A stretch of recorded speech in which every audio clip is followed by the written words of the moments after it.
지난 시간까지 이제 그 7과까지 끝냈죠. 7과. 이제 오늘 이제 파트 2 이제 거의 반 정도 했거든요. 그래서 파트 2 8과 하나님과의 교제 시작하도록 하겠습니다. 이제 파트 1이 조금 뭐랄까 내용이 이제 촘촘했다면 파트 2는 이제 그렇게 뭐 촘촘하진 않고 교리적으로 이제 많은 내용을 담고 있지는 않아요. 내용 자체가. 그리고 이제 우리에게 익숙한 내용들이 많아서 조금 빠르지 않을까 생각이 되는데, 자, 하나님과의 교제.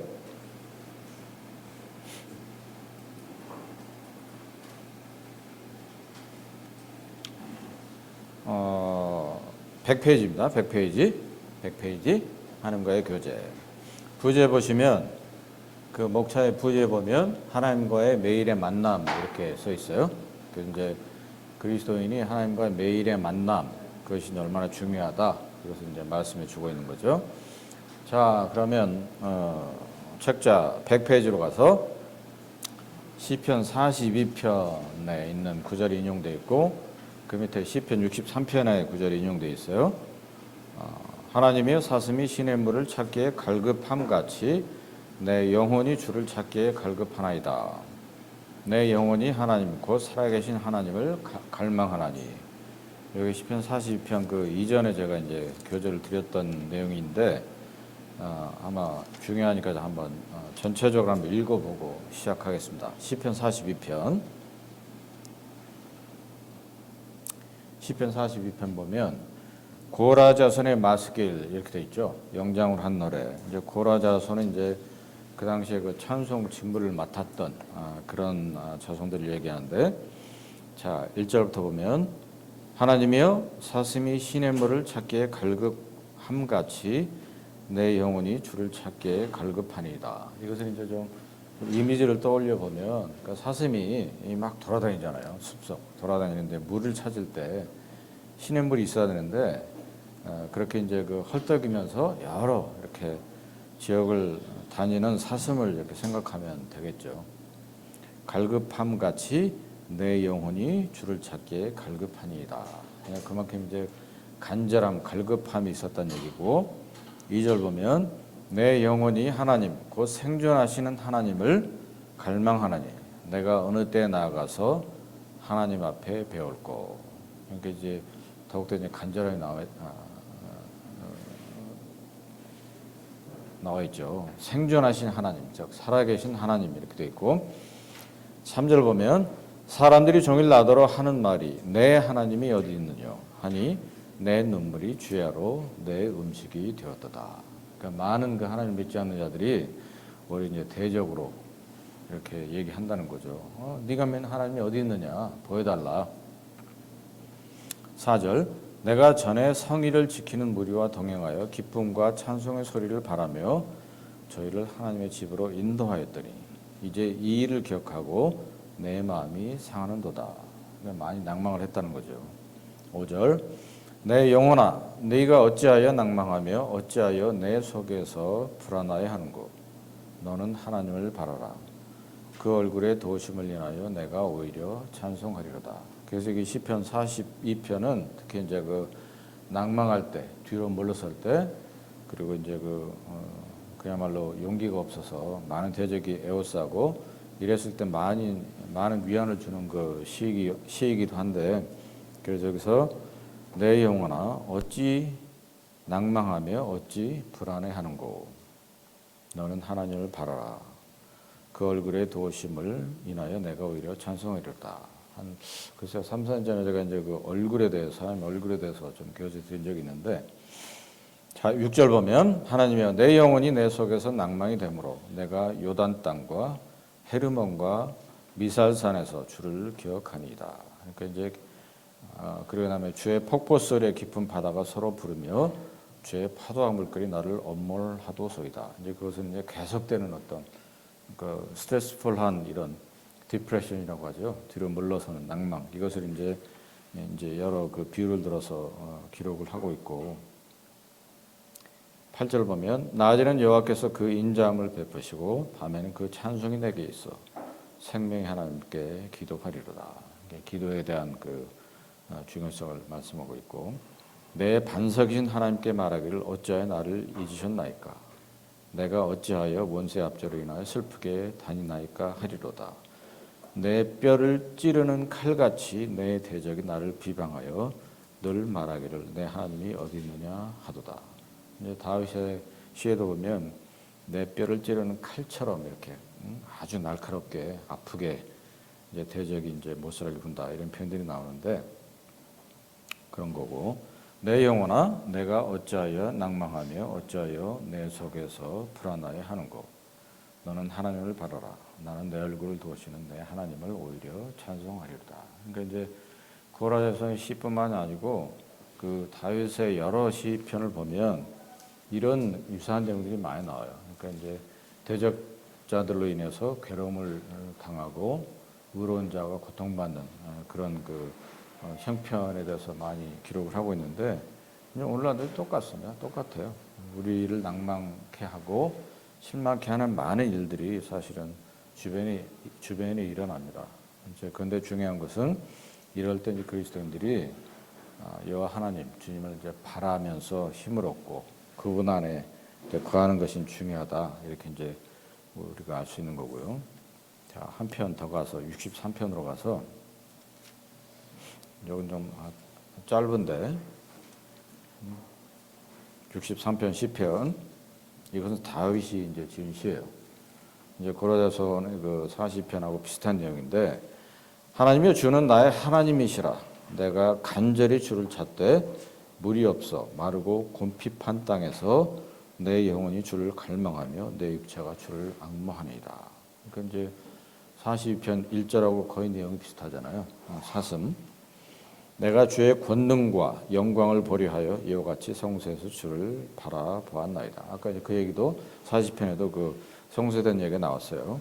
주의 인자가 생명보다 나음으로 내 입술이 주를 찬양할 것이라.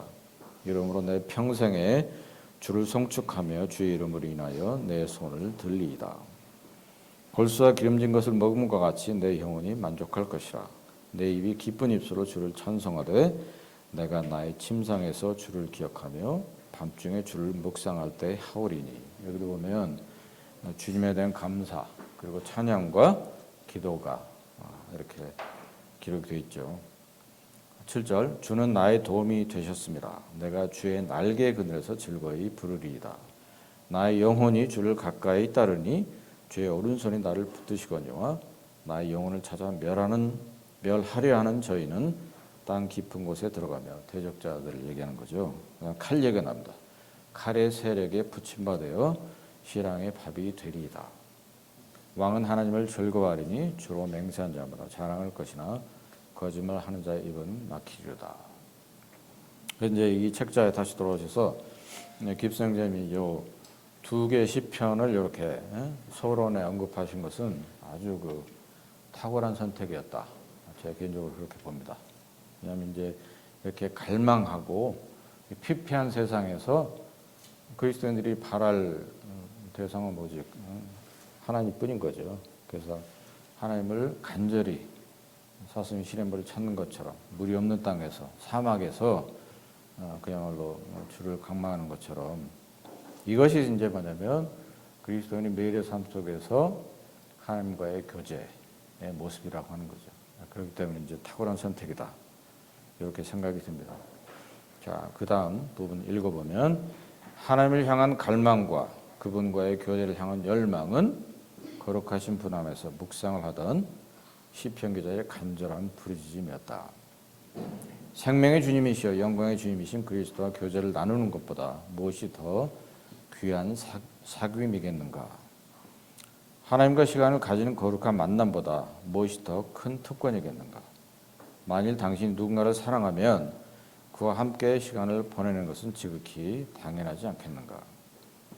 주님을 사랑한다고 고백하는 우리가 그분과만 함께 시간을 보내는 일 없이 살아가기란 거의 불가능할 것이다.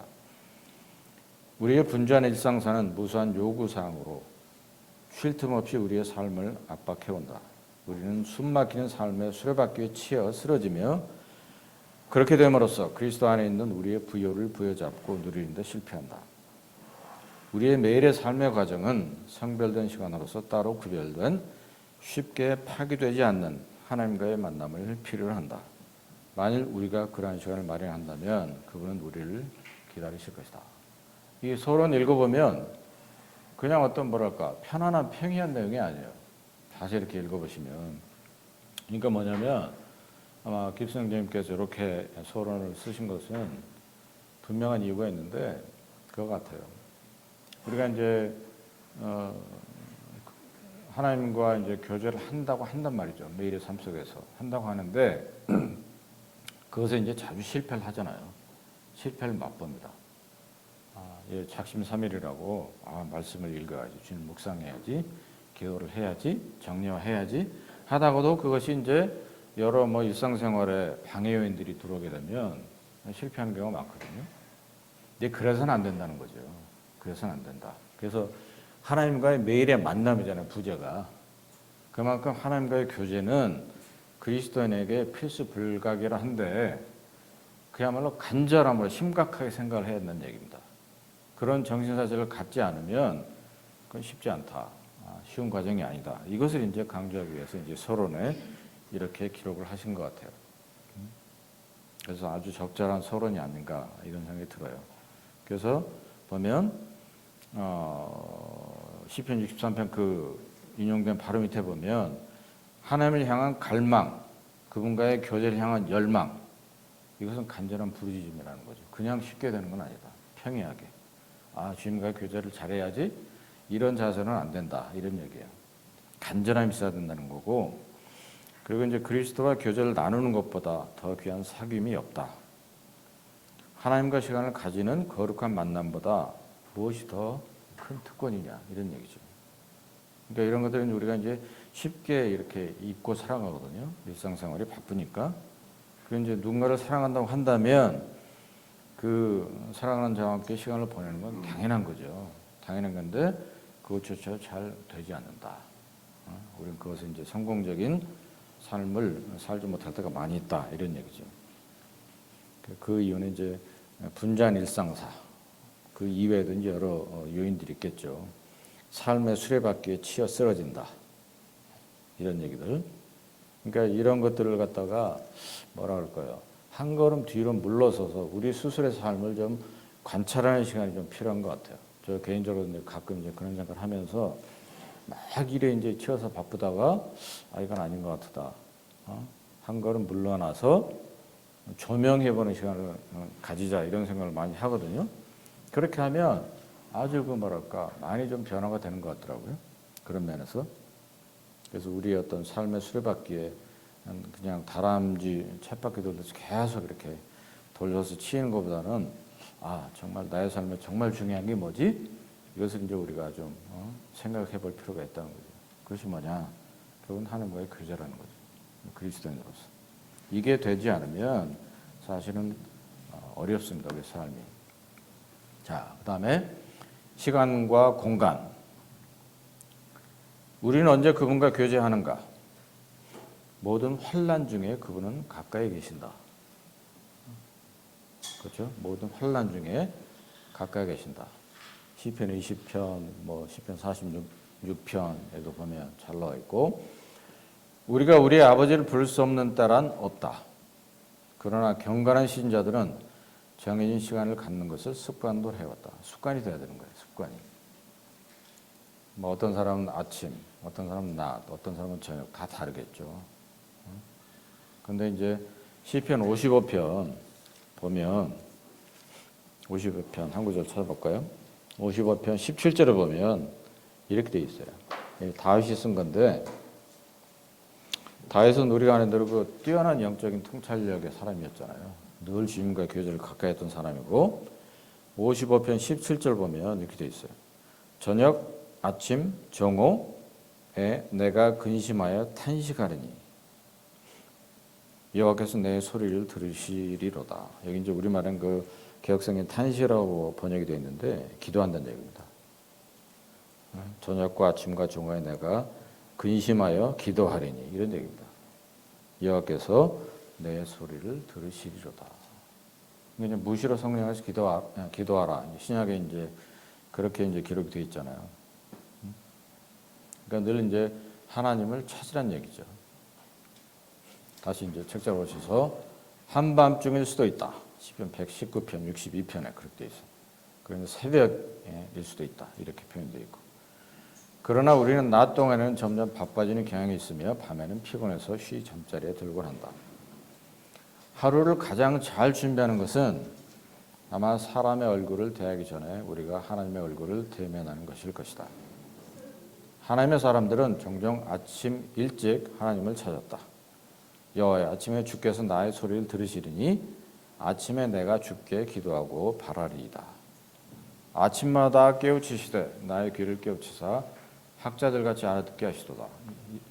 이사야서 50장에 있는 구절입니다.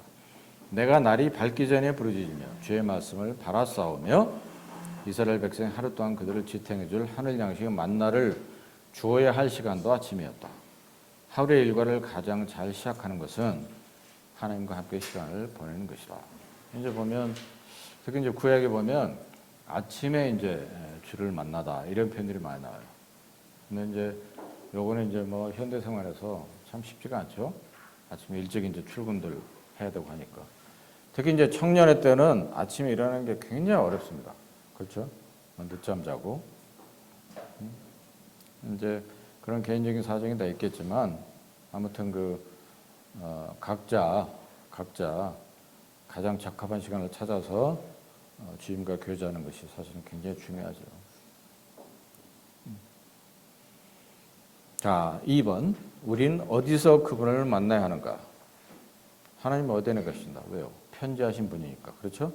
어디나 계십니다. 우리의 임무는 아무런 방해를 받지 않고 그분과 만날 수 있는 장소를 찾는 것이다. 우리 주님은 지상에 계실 때 그러한 장소를 찾으셨다. 새벽 아직도 밝기 전에 예수께서 일어나 나가 한적한 곳으로 가서 거기서 기도하시더니 그분은 종종 홀로 산에서 기도하셨다. 우리는 비단 산속에서뿐만이 아니라 방이나 주방, 한 구석 등 어느 곳에서나 기도할 수 있다. 다만 중요한 것은 그분과만 단 둘이서 조용히 시간을 가져야 한다는 것이다. 그렇죠? 장소는 중요하지 않습니다. 그분을 만나는 것, 그분 묵상하는 것, 그분께 기도드리는 것은 장소에 불만한 거죠. 뭐 일할 때도, 뭐 운전할 때도, 뭐 무슨 일 할 때도 어디서나 주님을 묵상하고 주님께 기도하는 것은 사실 합당한 거죠. 그리고 여건이 된다고 한다면 자기 어떤 방에서 이렇게 기도할 수 있고.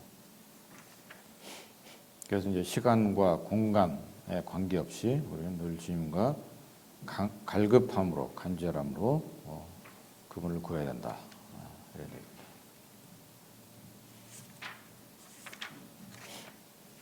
여기까지 질문 있으신가요? 자, 그러면 만남의 목적 거기만 좀 하고 오늘까지 마치겠습니다. 만남의 목적 102페이지.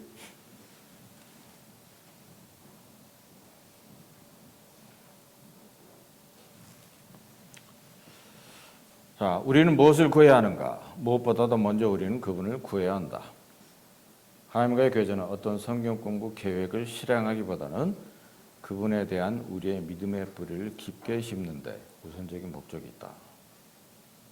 이상적으로 말해서 그것은 교훈을 배우는 시간은 물론 감사와 사귐과 우리의 마음을 뜨겁게 하는 시간이어야 한다. 그 시간은 우리에게 하나님에 대한 관한 깊은 생각들을 심어줌으로써 우리를 강건하게 해줄 수 있다. 아울러 우리의 삶을 위한 그분의 뜻을 분별할 수 있도록 해준다. 진정으로 그분을 만나 그분의 축복을 받을 때까지 그분 앞에서 기다리며 떠나기를 거부하는 것은 합당한 태도이다. 그러니까 야곱 얘기입니다. 야곱이 이제 씨름했던 창세기 32장이죠. 우리가 하나님을 위해 또 혹은 다른 사람들을 위해 할 수 있는 그 어떤 것도 이 축복을 대신할 수 없다. 그러므로 우리는 서둘러 그분의 임재 속으로 뛰어들거나 거기서 빠져나와서는 안 된다. 이제 첫 번째 해야 될 것은 뭐냐면 어떤 성경 공부 계획이나 이런 거 실행하기 전에 먼저 이제 하나님과의 교제가 먼저 돼야 되는 거죠. 그분 앞에 나아가는 연습이 돼야만이 사실은 성경 공부도 할 수도 있는 거고 기도도 할 수 있는 거고 하는 거죠. 그렇기 때문에 정말 정직함으로 겸손함으로 언제나 그분 앞에 나아가는 훈련이 필요하다. 이런 얘기입니다. 자, 그 다음 단락 보면 우리 영혼의 대적은 훈련된 경건 생활을 유지하려는 우리의 노력을 회방하거나 중단시키려고 혈안이 되어 있다. 그는 그것이 경건한 자들의 삶에 균열을 주는 훌륭한 무기이며 그것이 결여되면 영적인 방황에 빠지게 된다는 것을 잘 알고 있다. 그 영적인 싸움이거든요. 그리스도인의 삶은 에베소 6장에 있는 대로 영적인 싸움이에요. 그 영혼의 대적들은 늘 이제 이런 훈련된 경건 생활을 유지하려고 하는 것을 이제 방해하고 있는 거죠. 하나님과의 교제는 두 가지 길이 있다. 즉 우리가 하나님의 말씀을 묵상할 때는 그분께서 우리에게 말씀하시며, 그렇죠? 우리가 말씀을 공부하고 묵상하고 할 때는 말씀을 통해서 그분께서 우리에게 말씀하시는 거고, 우리가 기도할 때는 우리가 그분께 아뢰는 거죠. 두 가지. 이 두 경우 모두 하나님과의 교제의 일부이다. 침묵 속에 그분을 기다리는 것도 그분의 음성을 듣는데 도움이 될 수 있다. 오늘 여기까지 해야 될 것 같고요. 다음에 이제 만남의 목적부터 끝까지 해서 끝내도록 하겠습니다. 질문 계신가요? 자, 그 다음 주가 이제 마지막 주일이잖아요. 그래서 이제 다음 주는 쉬고요. 그 다음 새해 첫 주, 그때 손님이 오니까 이제 오전 책 정리 쉬겠습니다. 그래서 1월 둘째 주일부터 다시 이제 만남의 목적부터 이렇게 시작하도록 하겠습니다. 다음 주하고 2월 첫째 주 쉽니다. 자, 기도하고 마치겠습니다.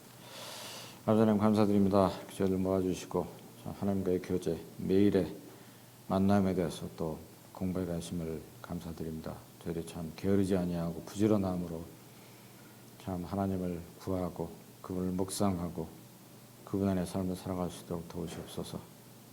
참 저희들이 간절함으로 갈급함으로 참 교제 가운데 있도록 계속 저희들 붙으시길 원하옵나이다. 예전에 예배간 함께 하시고 또 모든 영광 찬양 경배를 취하시옵소서. 존귀하신 예수 그리스도로 감사하며 기도합나이다. 아멘.